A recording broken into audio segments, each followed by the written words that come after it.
it's Ivy. I know it's dark, but that's also because it's bedtime. I'm wearing my polka dot pajamas right now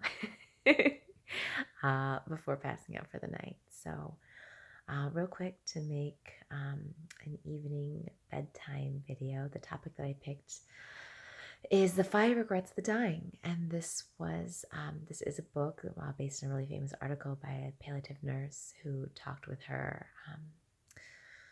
Who talked with her patients in their last days of the topics of what they regretted most about their life. And just to clarify, I mean, having regrets doesn't serve us. You know, if we live our life with regret based on the past, we can stay stuck in a place of suffering and self-pity. So, you know, in reflection, it's good to recognize what we regret, but there's always time to change that.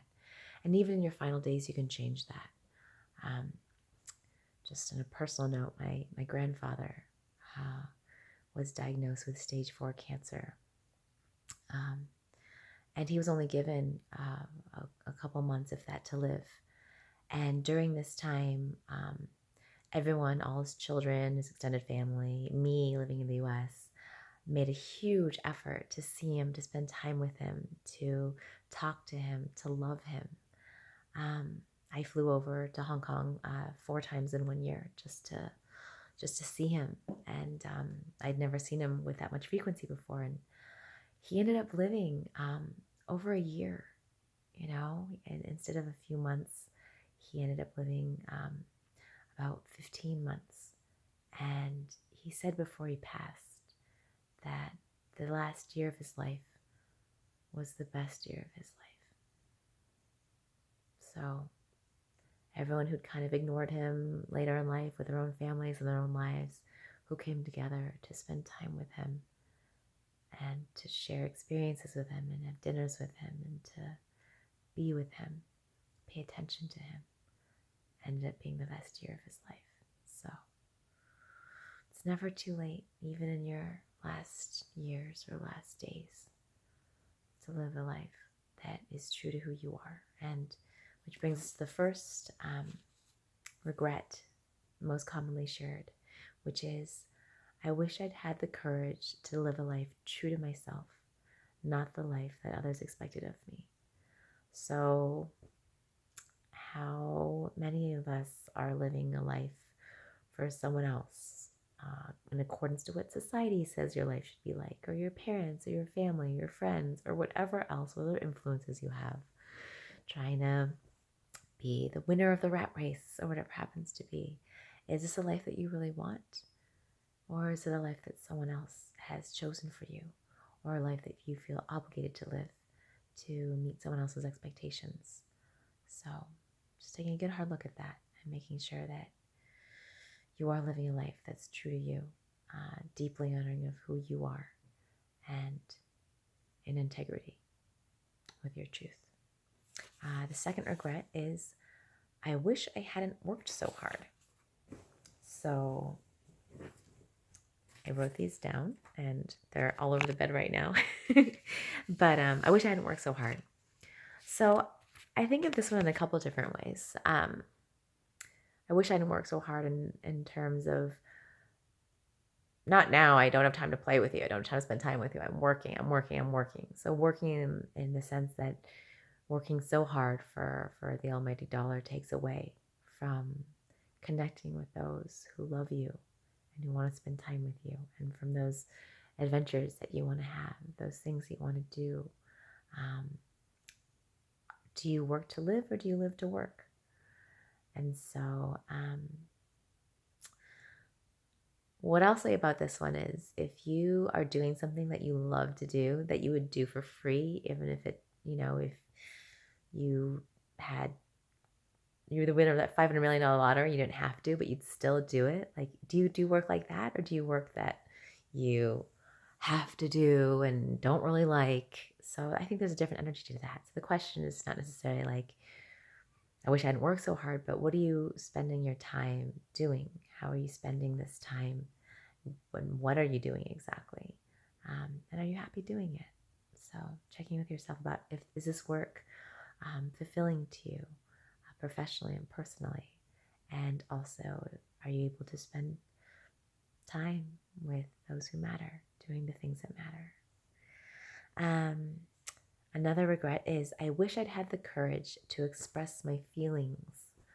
Wish I'd had the courage to express my feelings and the courage to feel my feelings and the courage to feel that, to realize that feelings are really freaking important. Feelings are the rainbow of our soul, and feeling deeply and expressing our feelings deeply allows us to be more deeply human. And so in this day and age of like over filtered, social media perfection or whatnot, are we really being honest and true to ourselves about how we're feeling? Are we sharing with those who are close to us what we're feeling, from joy to anger to frustration to sadness? And recognizing that all the feelings you have are important. All of them are welcome.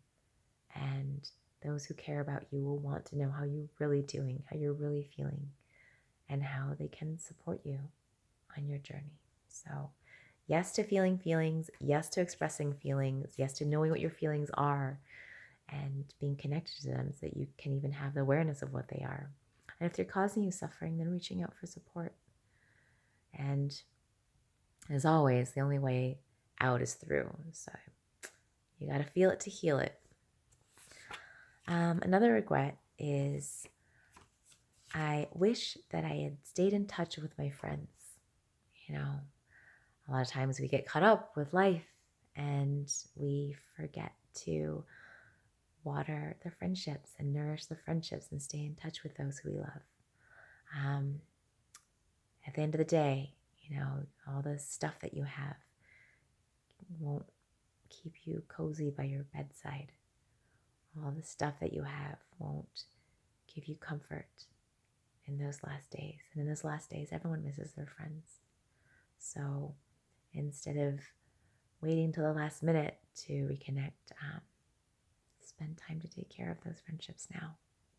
You always make time for what's important, and friendships and chosen family are one of the most important things that we have here. And finally, the fifth one is I wish that I let myself be happier.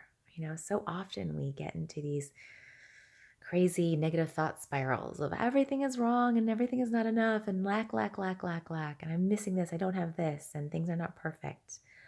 And that's why a daily practice of gratitude is so important, because there is a lot to be grateful for. And there's something to be said for not enough, need more. And things are pretty good right now. I have breath. I'm waking up in the morning with a choice every single day to be who I want, to do what I want, to say what I want, to live a life that I want, or not. So those are my thoughts on the 5 regrets of the dying, and I'm sleepy, so I'm going to go to sleep, and hopefully tomorrow I'll wake up grateful for breath, with the chance to keep doing what I'm here to do in this world, what I love to do in this world. So, good night, sleep tight, and see you soon.